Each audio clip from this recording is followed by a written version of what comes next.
Okay, my AB kids, this is section 6.9, integrating using substitution. Sometimes they call it U-sub for short. I'll put that here. U-sub. There's a couple things to think about for this particular section. I'll give you the good news first. That is that you can skip number 17 and 23 from the practice problems. Okay, that's the first thing. So skipping, you always love to skip a couple problems, right? And the second thing is this one might be a little longer than usual, this particular lesson, because you'll see it's almost like a puzzle that you have to put the puzzle. You have to undo the puzzle, and then you got to put it back together again, all the pieces, and make sure that they fit just right. So kind of that's where we're going. So they take a little bit of time, these guys. They also take some practice. This is one of those sections that the more you do them, the easier they get. It's not going to be easy right away. So here's the deal. Integrating using substitution, you need to do that whenever you have the chain rule involved. So you'll see the first example. This is like a chain rule. The 5 would come down, group goes to 1 less power, times the derivative of the group. That's how you would find the derivative. So if I'm trying to integrate, it's like undoing the chain rules. So chain rule, I'm going to put it at the top and I'm going to highlight it. Chain rule. When you see something that might involve the chain rule, it requires U-substitution.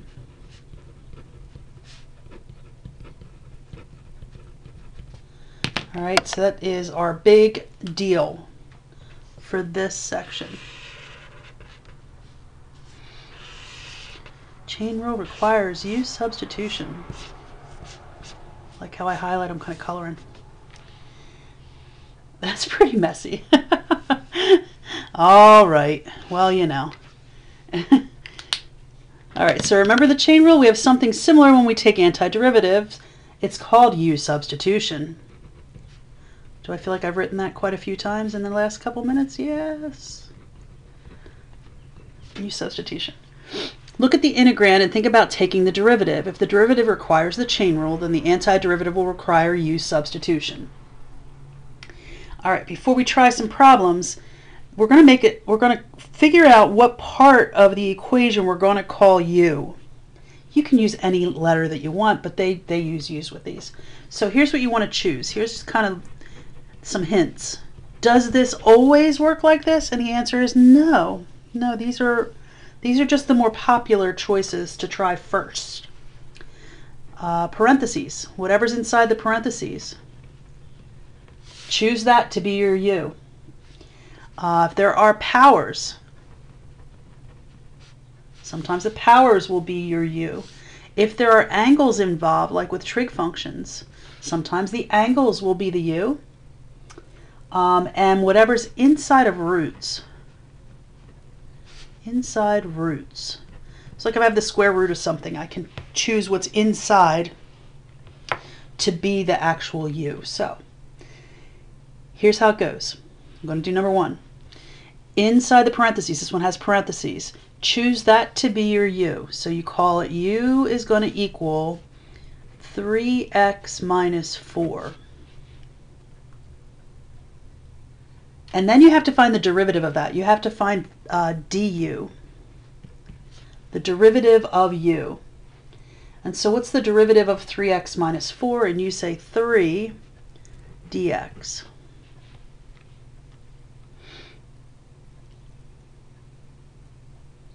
All right. Then you're going to look back at the equation here. And I have a u, 3x minus 4, to the 5th power, but I have a dx, I don't have a 3 dx. So what you want to do is get the dx by itself. That means I'm going to divide by 3, or make this 1/3 du equals dx. I just divided it so that I got just a dx. Okay, so here's where it's going to go next. Now you're going to create the integral with your u substitutions involved. Oh, the dogs in the neighborhood are going crazy. Hopefully mine will stay quiet. All right, let's see. I have an integral where this piece right here, 3x minus 4, is your u. See how they're the same thing? So in my new integral, instead of 3x minus 4, I'm going to call it u to the 5th power. And then inside my integral, I have a dx. Well, the dx is this piece. And dx equals 1/3 du. So I'm going to replace that with a 1/3 du. Now, if these don't line up right, then you have to pick a different u. But we have this guy as u to the 5th and then 1/3 du as our substitutions. Again, why we're calling it U-Substitution. So what can you do with this 1/3? You can pull it in front. 1/3 the integral of u to the 5th du. And you know how to integrate that. That's just like an x to the 5th. So you would add a power on and divide by the power.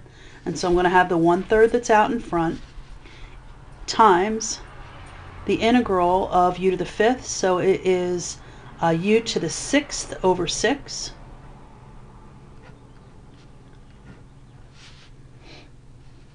Now if I put that together, it's going to equal u to the 6th over 18. Right? Well, u to the 6th over 18, now I substitute back what u is. Sounds like good English. All right, so that would equal the grouping 3x minus 4 to the 6th power. Let me see how much I can keep inside that box. Over 18. But because I don't have bounds on my integral, it's a plus c. And that's my final answer for number 1. So you do the substitution and then you substitute it back to what the function actually was. Again, these are going to get easier as we go along. The more that you see these, the more that you do them, they get a lot simpler. So if I use the same theory in this guy, I want to take what's inside the parentheses and make that my u and see where that takes me. That always wants to be probably your first move, is to try what's in the parentheses. I have x cubed plus 4. That means du equals 3x squared dx.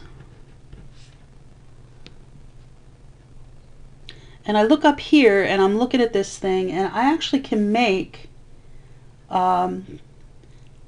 this thing has the x. I'm going to just leave the x. I'm going to divide by 3 and leave the x squared on the side here. We'll talk about that 6 in just a second. All right, so I can see I have an x squared. I can see I have a dx.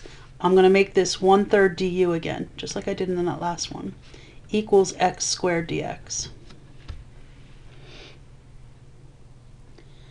All right, let's see if we can do our substitution. I'm taking the 6 that's there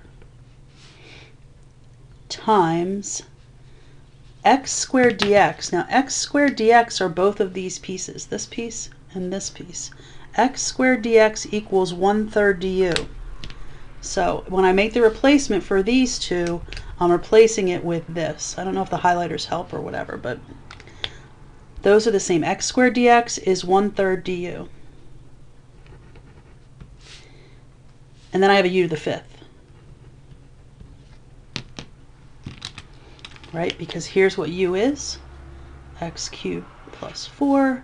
That's my u. Okay, so I've got the 6. I have x squared dx is 1/3 du, and I have u that's u to the 5th. Let's see if we can clean this up before we integrate. I have 6 times 1/3 is 2. Yeah, that's fine, 2. And then it's u to the 6th, 1 more power over 6 du. Well, the 2 and the 6, they can simplify and become 1/3. So now my integral is u to the 6th over 3. Wait a minute, I didn't need the integral sign here anymore, did I?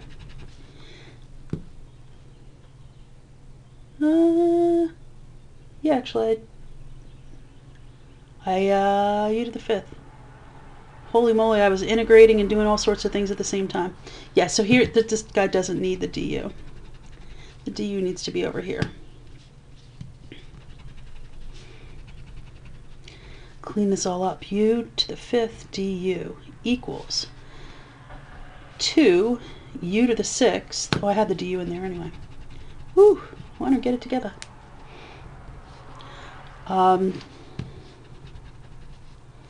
So I have u to the 6th, that's fine.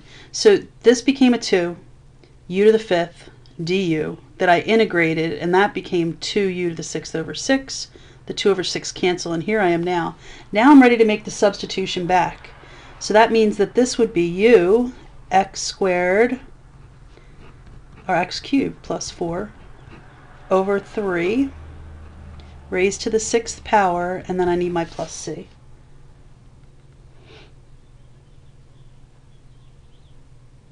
All right, how about when you see a square root? Square rooty.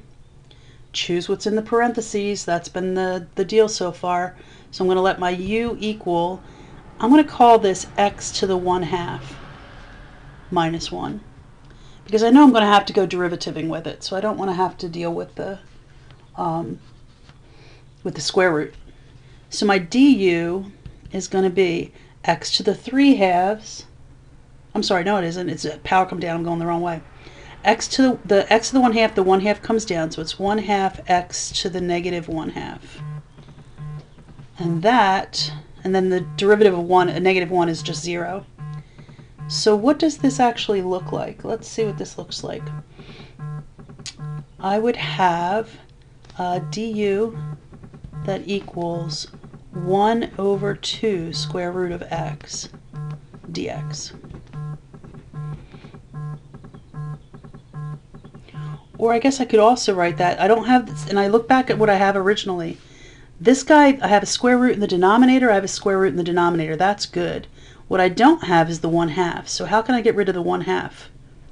If I multiply both sides by 2, that's going to give me a 2 du equals 1 over the square root of x dx. And then I think I'm ready for the substitution.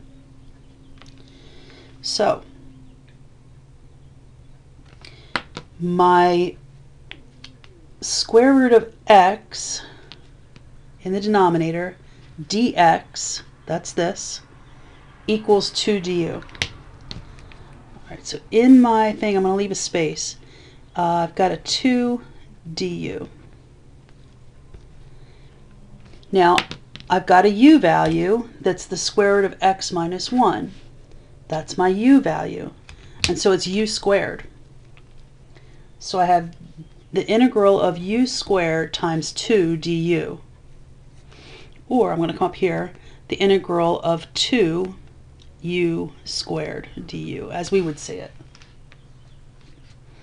All right, now we're ready to integrate. So I have a 2. U goes to one more power. Divide by that power. What was u? U was this. And so I'm going to just plug that right on in there. So my final best answer is going to be 2 parentheses x to the 1/2. Now you can write that as a square root if you like.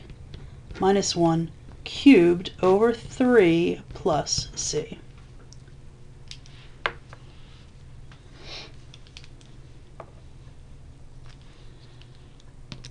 All right, try another. They're going to get harder as we go, but let's see if we can figure these out. The next one, number 4, says the sine of x times e to the cosine of x. That might not look as much like a chain rule, more of a product rule. You're undoing a product rule. So it works for that as well.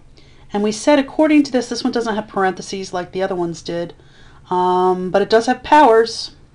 So normally you want to choose what the power is as your u. Let's see if it works. My u then would equal the cosine of x. What would that make your du? Take the derivative of cosine, it's negative sine.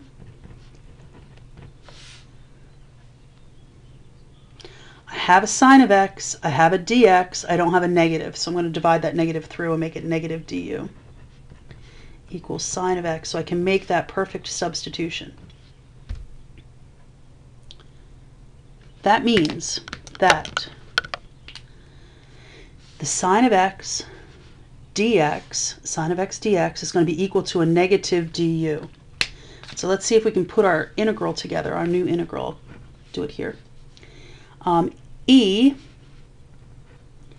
to the cosine of x, cosine is my u, e to the u, that's this piece, times a negative du, that would be this piece, sine of x dx is my negative du, right, that's that one,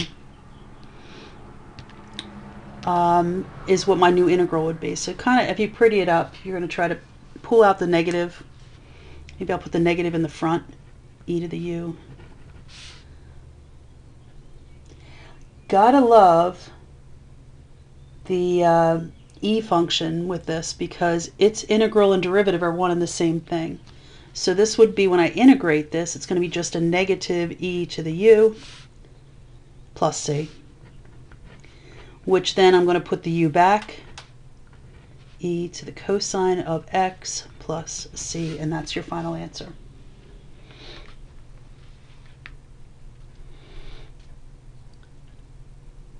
All right, number 5. We do have parentheses. I guess you could think of it that way, but I was kind of, this is more like when you're looking at the angles, when an angle's involved. That's going to be your choice for your u. And again, if you can't substitute it back and have the puzzle fit back together, then you picked the wrong u. You got to go back and pick something else. This one, then my du equals a 3 dx. I don't have a coefficient 3. I have an angle that involves a 3. So when I go back and compare this as I'm looking at it, I got dx. This 3 is in a bad spot. So when I move it over here on the other side, divide by 3, 1/3. du is what dx can be substituted with. And so I end up with this in my integral. My integral is going to be the cotangent of 3x, which is my u, times 1/3 du. What dx is. Cotangent of u, 1/3 du as my substitution. Now the 1/3, we could pull that out in front. We can do a couple different things with this. Cotangent of u du. But here's what it looks like, the integral for this guy. He went on a whole tizzy on the curriculum video, and he was right, of deriving what this actually comes out to be, what the integral of cotangent would be. What he did was he changed cotangent into cosine over sine, and then he kind of split it up and turned it into a new integral with sines and cosines and solved it out. This is kind of one of those rules, though, that Mr. AP thinks that you should know in your head. And I'll tell you what the rule is. At the integral of cotangent, you've got 1/3, but interestingly enough, it's the ln of the absolute value of the sine.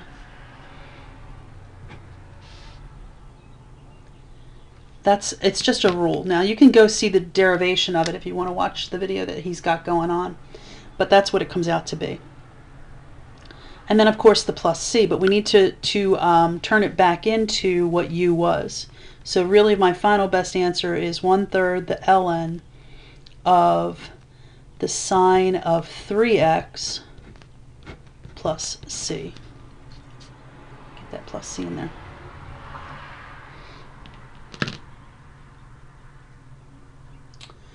Number 6 brings up a new tricky situation. Some tricky examples. Here we go. And you'll see why in a second. So we pick what's inside the root as our u. So our u is going to equal x plus 1. That's cool. Dx is going to be,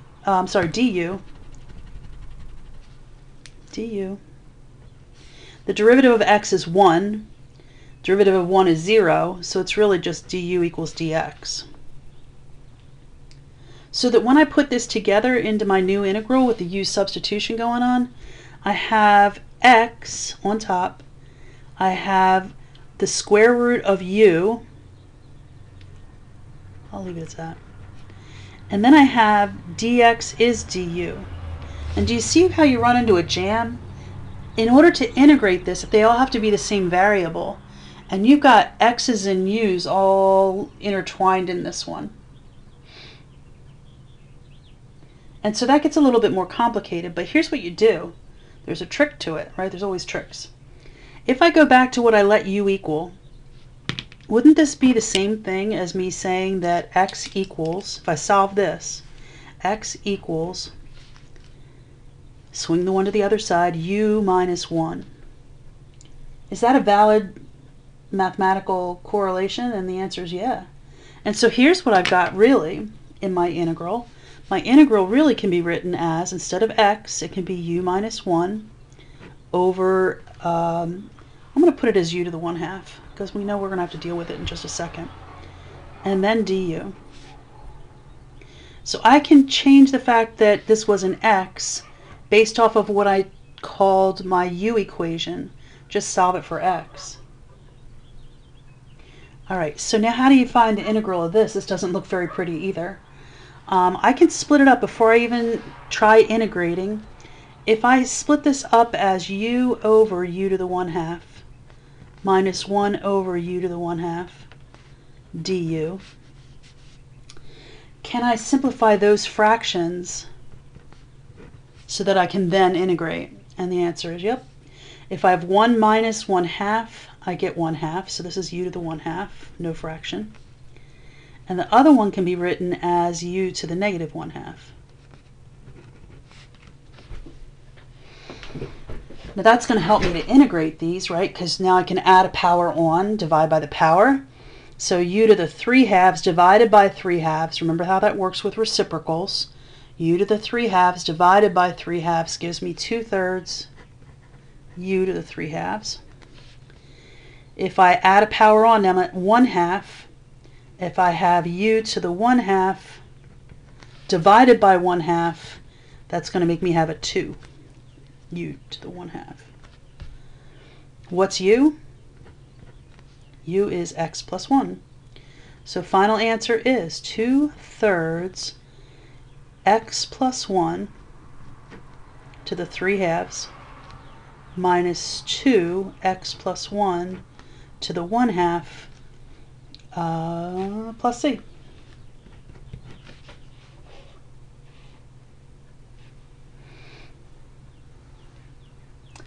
All right, number 7. Let's take what's inside the root, well, like we do. That means my u in this case would be 1 minus 4x squared, and my du, the derivative of that, would be negative 8x dx. And you can see that this one is not going to line up. I don't have an 8, I don't have an x, so it doesn't work. So here you go, you're stuck. Alright, you can try a different method, but here's the story, and hopefully these are somewhere in your wheelhouse, that this guy really goes back to one of your inverse trig rules. Remember them? Now, he might have done this a longer way, but if you can remember, keep those inverse trig rules in your head or in your wheelhouse, you'll know that this is really just an example of the inverse sine. Remember, sine is 1 over the square root of 1 minus x squared. So the question is, what's x? Sine to the negative 1, I'll write it here just so you can see it. Sine to the negative 1 of x, if I take the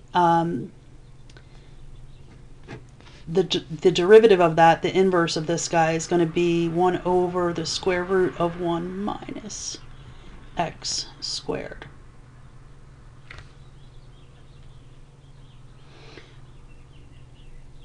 So the question then is, what was it x? What is this x piece, this piece right here?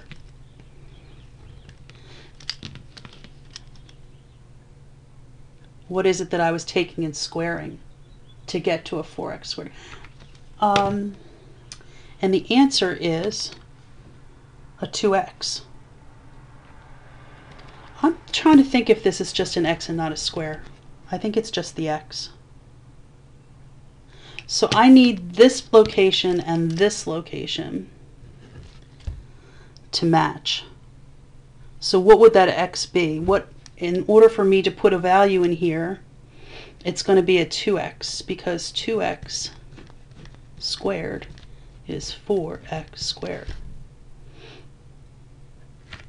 And so when I go backwards and figure out this integral, it's the integral, it's going to be 1/2, well, I'll tell you that in a minute. It's going to be the sine to the negative 1 of 2x plus c. But see how you have a 2 in this thing? Like if I take kind of a chain rule thought to this whole idea, when you take and do integrals and you're changing that power, you have to divide by the power. So it's going to be divided by 2. You could do it a couple different ways. You could say divided by 2. Is my pen running out? Divided by 2. Or you could write that as 1/2 the sine to the negative 1 of 2x. Maybe also, as I'm thinking about this, maybe all you needed to do, again, I'm going to change colors again. I'm thinking after I wrote it all out there, that if I just take the square root of 4x squared, maybe that would be an easier way to approach it. The square root of 4x squared is 2x, and that's giving you what your value is. So I probably would go with that in that direction. I need to remember too, I need to look, do I have anything that I can look up real quick? This guy could be a square. 1 minus x. It's somehow, I feel like it is. Apparently it's not in Wenner's wheelhouse. All right, I will check on that, but yeah, it could be a square in that place. All right, in order for me to check it, I've got to get up and go find a book, and you don't want to wait for me to do that. I guess you could pause your video, but all right, we'll leave it as maybe. All right, here we go, number 8.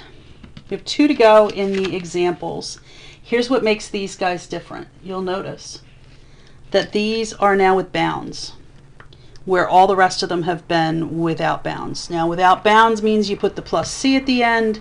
With bounds, you have to f of b minus f of a, the whole thing in the end. Evaluate it. Remember that? We saw that from the last previous sections on 6.7 and 6.8. So here comes this guy. This one is still going to be, I have a product thing going on here, chain rule is going to be involved, and so I know I need to use substitution. Normally I take what's inside the root as my u. So I'm going to say u is, and they had to use t's, right? T cubed plus 1.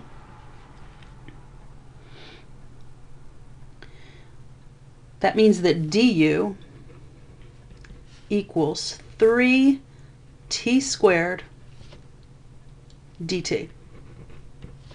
The plus 1 is now 0 for its derivative.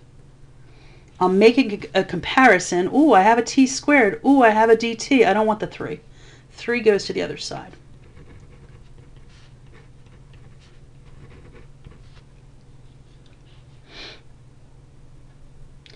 So I'm ready to try my substitution. Now remember that t squared dt is this. And my u is this. All right, let's see if we can put it together, what my integral would look like. Integral, I'll talk about the bounds in a minute. I would have u to the 1/2 power, and t squared dt is equivalent to a 1/3 du.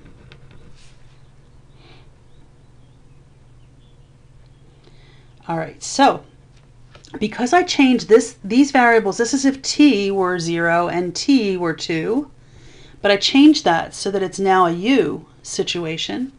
So that means I have to find new bounds. Find the bounds. They changed because I changed the variable that we were looking at for the integral. So that means I'm going to take my equation that's right here, and that's going to help me find my new upper bound and lower bound.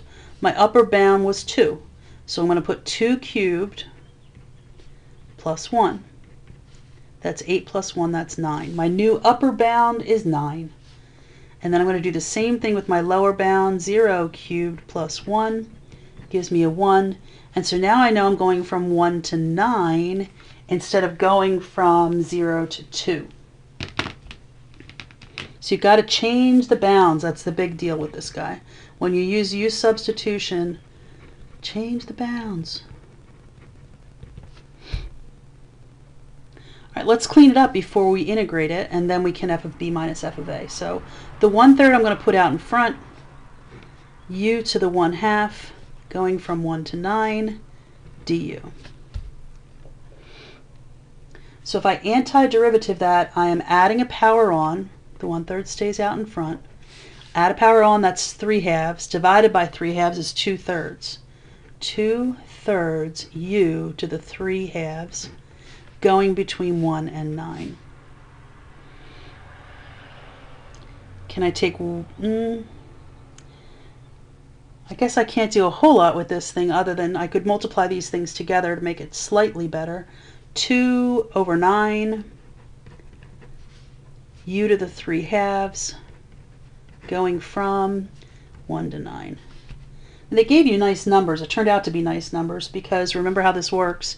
You're taking the square root and then cubing it. So you're going to have 2/9.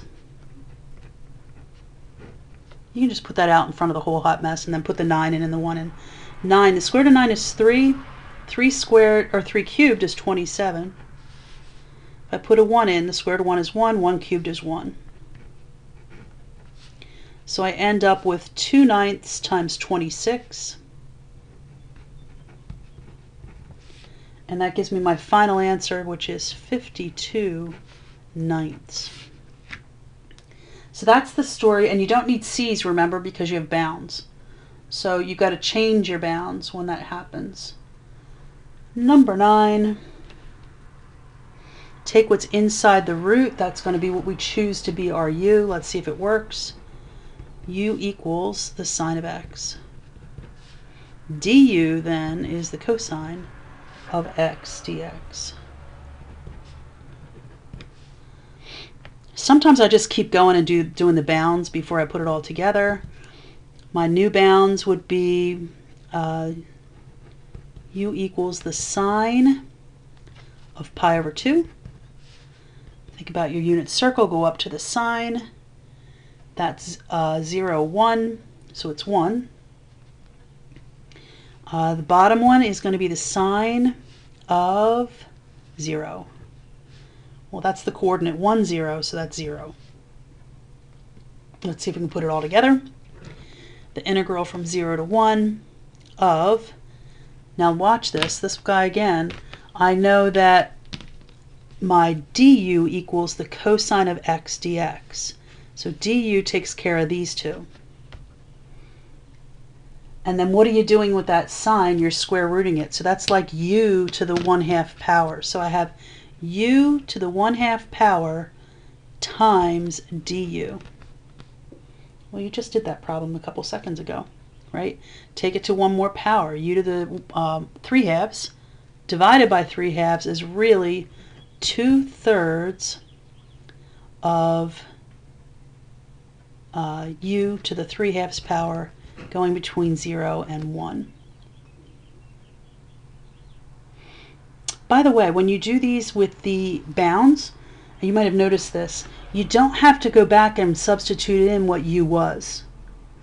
You can keep it just all in terms of u because you change the bounds on it and you're able to move on.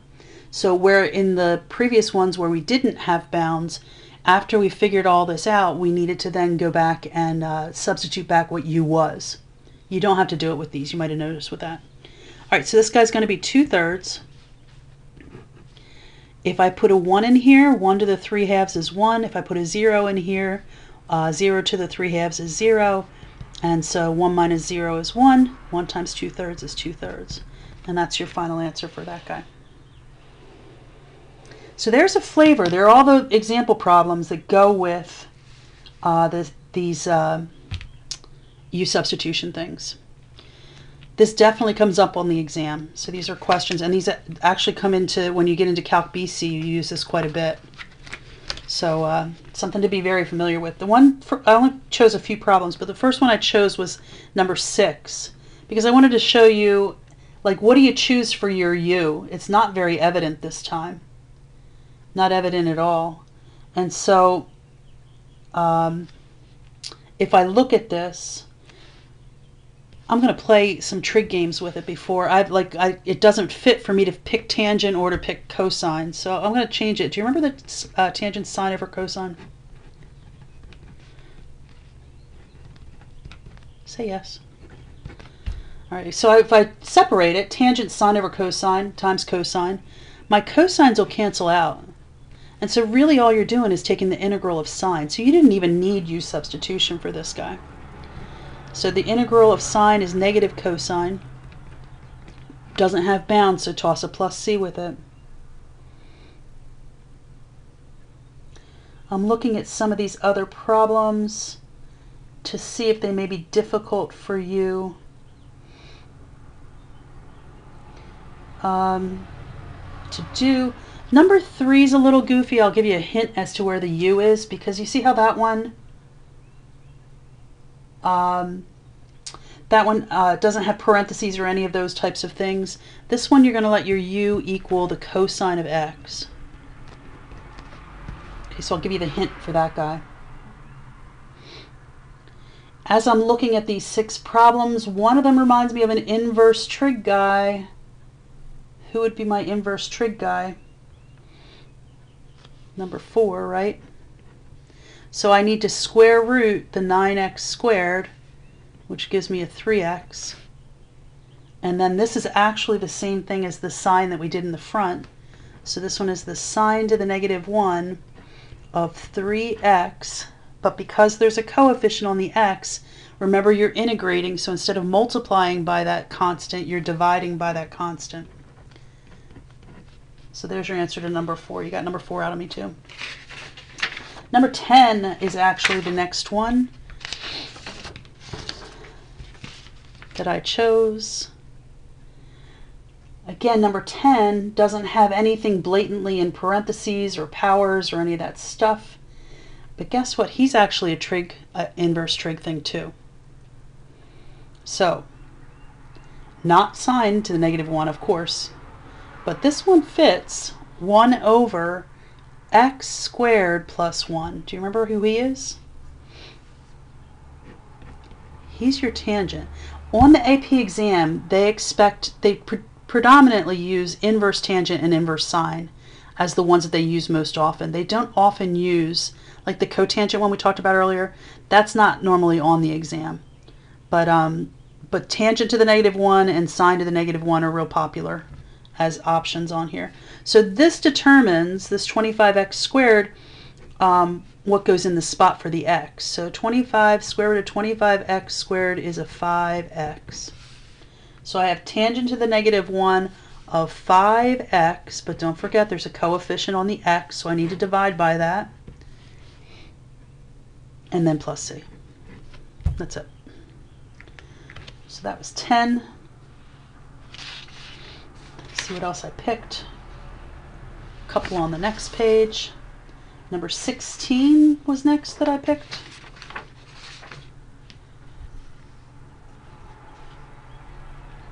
And this one you got to think a little bit first. If I were to pick, then I would think my first gut would be to take the guy that's being squared, right, the secant. But when you take the derivative of secant,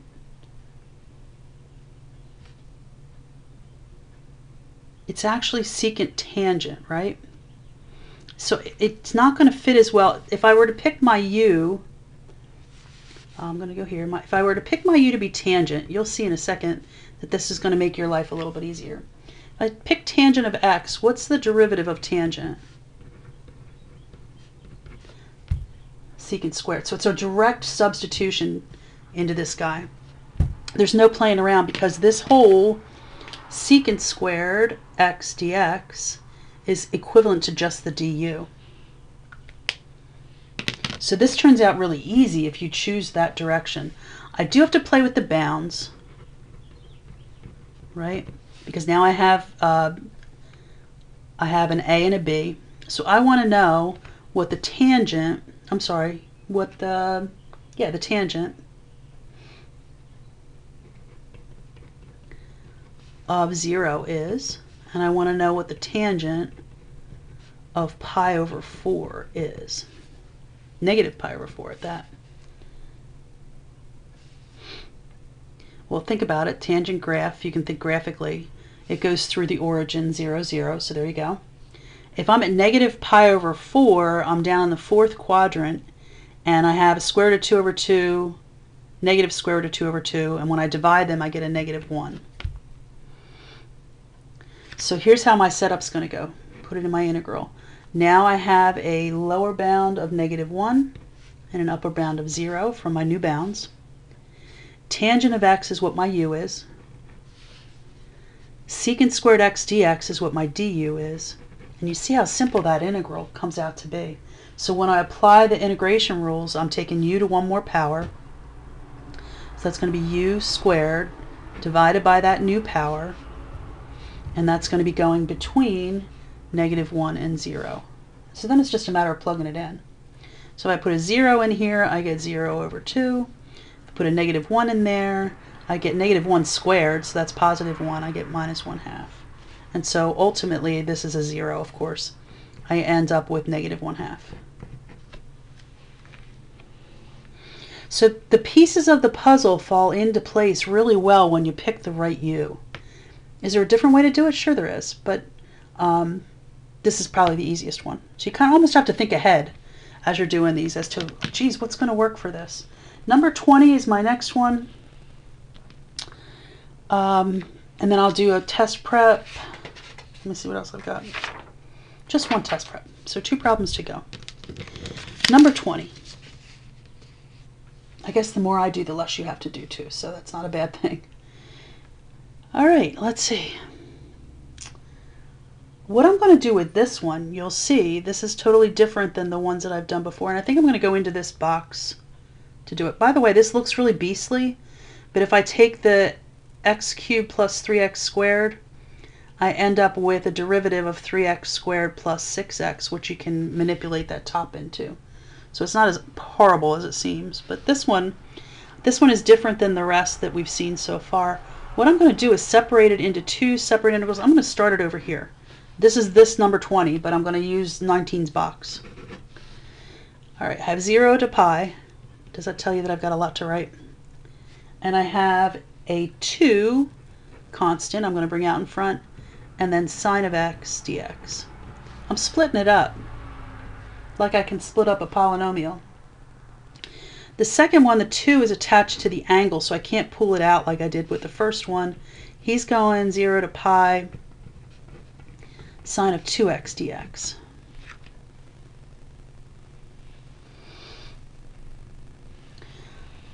All right, so I can integrate the front end.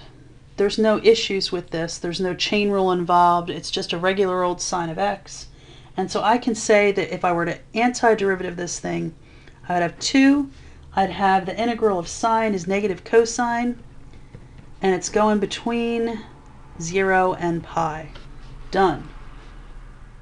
Sweet. Unfortunately, this guy's going to take me on a journey because now I have a coefficient in front of the angle x. So I've got a 2x.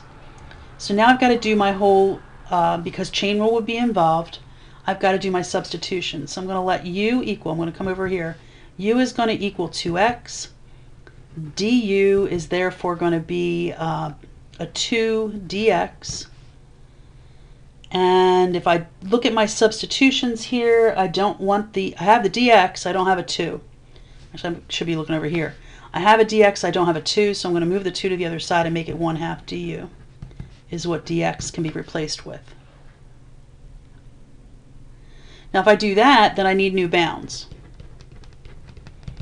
So here they are. U equals 2 times pi, my upper bound, and u equals 2 times 0, my lower bound.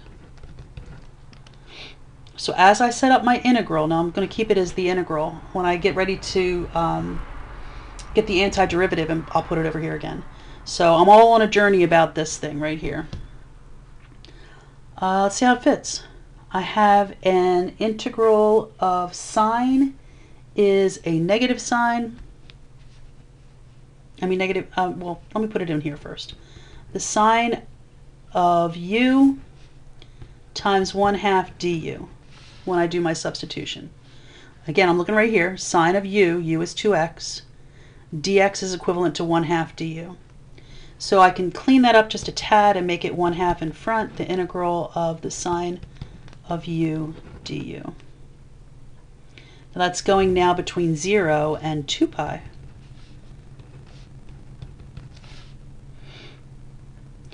And I guess I'm ready to do the antiderivative. And so I'd have the 1/2, come back over here. The integral of sine would give me a negative cosine of u this time.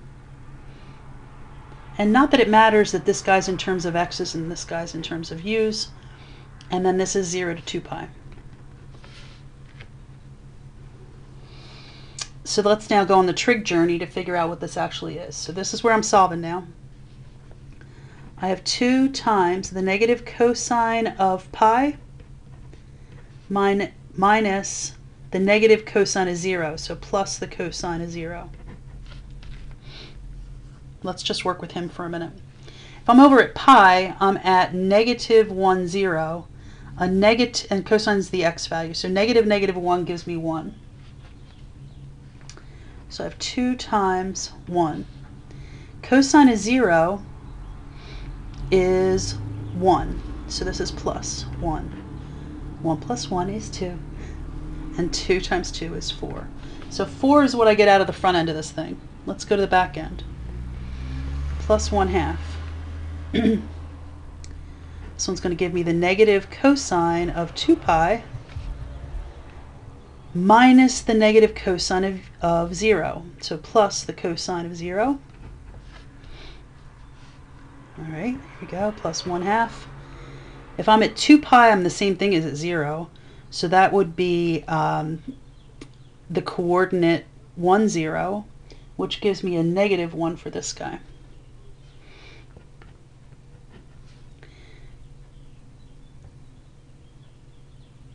And for this one, it's going to be plus. That value of cosine of 0 is 1. Negative 1 plus 1 is 0. And so I end up with this whole thing zeroing out. So I have 4 plus 0, and I get an answer of 4. Shoo! I almost want to box that just because after all that work, where's the answer? The answer is 4. There was a big discussion on the AP blog about why you shouldn't box stuff in today. And they're right. It's not a good idea to do that. All right, this number 21 is quite the problem. This is the last one, I promise. 21. All right, if the integral from 0 to k of x over x squared plus 6 dx is equal to 1/2 the ln of 6, where k is greater than 0, then what's k? And so you say, they ask these kind of questions all the time, and these are the ones you're like a deer in the headlight, like, I don't know where to even start this thing. Well, you're going to start it by thinking about what this integral is going to be. And so if I'm looking at that integral, it's right now I would have to undo a Hody high. And so the only way to do that is to try this U substitution. So that's what we're going to start with. U equals, I'm going to ignore all the rest of all this craziness, and we'll come back to it in a couple minutes. If I just am looking at x over x squared plus 6, I'm going to let my u equal the more complicated x squared plus 6. That means that du is a 2x dx.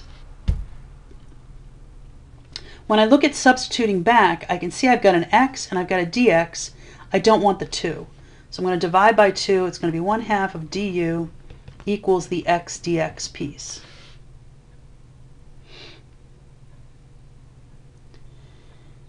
All right, so let's see if we can put this together. In my integral,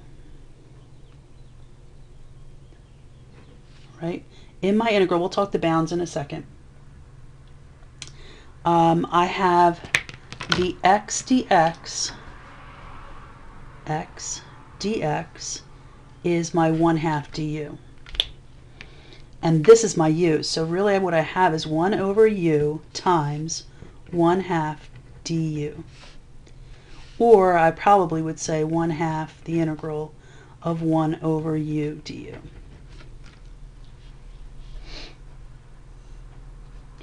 Now we need bounds. So if I'm talking bounds on this, maybe I'll come down below here and talk bounds. The bounds. My upper bound is going to be u equals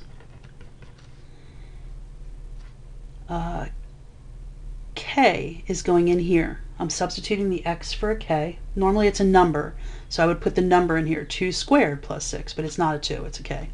So I've got k squared plus 6. My lower bound is 0, so that's going to be 0 squared plus 6.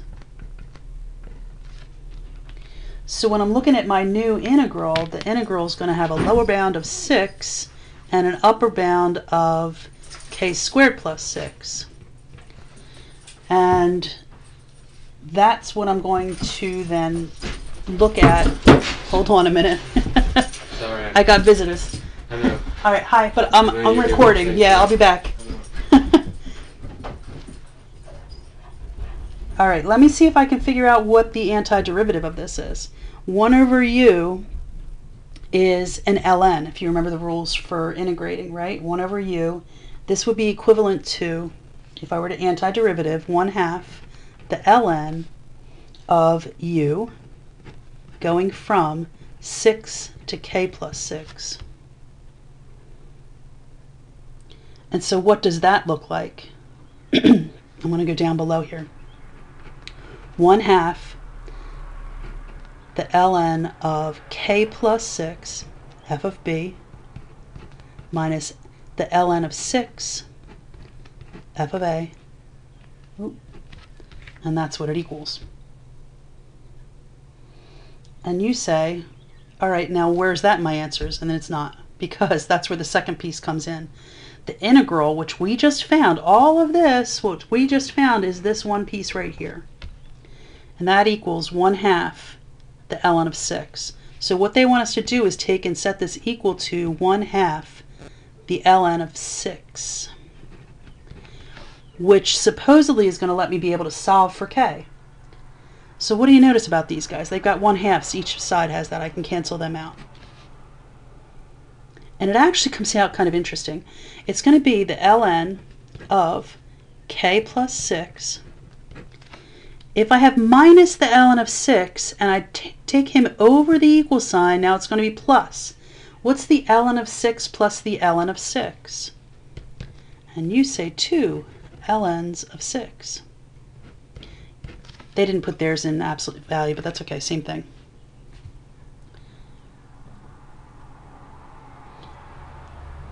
Now you need to think about your logarithm rules. What's this 2 outside really mean? It's really the power on this 6. So now I know the ln of k plus 6 equals 6 squared. Actually, the ln of 6 squared. Don't take the ln away yet.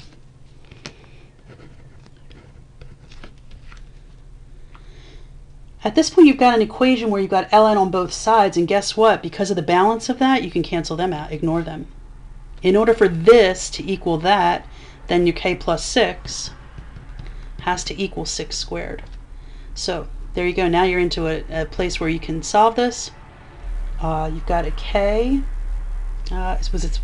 These were all k squareds, weren't they? They were. Whoop, did you catch me? Let me go back and square all these little puppies. So k squared equals 36 minus 6, or 30. So k is going to equal the square root of 30, and your answer is B. How about that hullabaloo? So, you are skipping, like I said, numbers 17 and 23 for this particular section, and I will see you in class, and I'm expecting you will have lots of questions on this particular section. So I'll be ready. And have a good day. See ya.